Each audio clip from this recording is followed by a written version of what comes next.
ससुरा में जाके कीने में काठा जमीन चलाएम खाजा पेरे के मशीन।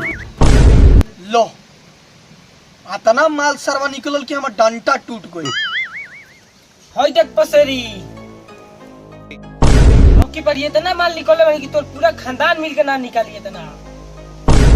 अभाग सरवतावा के जामल अलकतरा इतना तो भोर ही नदी पर डिलीवरी क के आइल बानी। कम बात तो जाके ले ले। देख ले पसेरी आते ढेर बोलता रही। तोरा ससुरा में जाके कीने में काटा जमीन चलाएम खाजा पेरे के मशीन।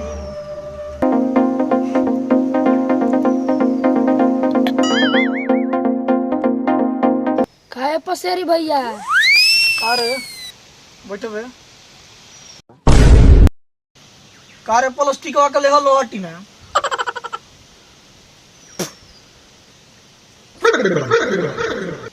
तोर बाप मैंने कैसे कहले कि केहू खात रही तो जी ताकल जाला ना छीन के खाए के चाहिए।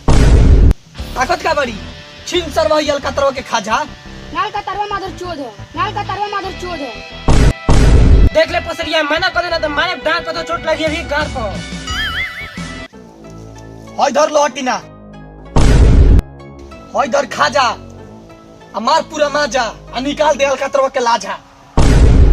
हाय प्लास्टिकवा के लेल हमार लाजा निकाली। सुन ले अलकतरा। मार तुम सटा के। लोहा गरम बटे।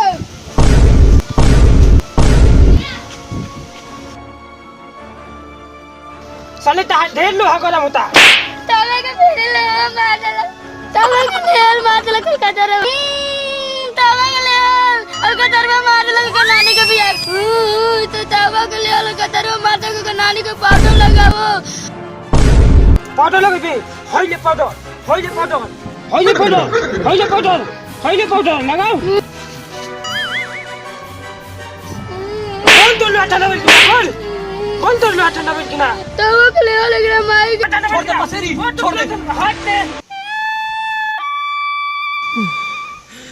अलकतरा बउआ की नाती गो गो गो गो गो गो गो गो गो गो गो गो गो गो। ते हमारे नाम अलकतरा धरली समझो जेम। हमें दादा के नाम काहे धरलियो। कोहेम कोहेम गो गो गो गो गो। काऊ काऊ कर दे। गो गो गो गो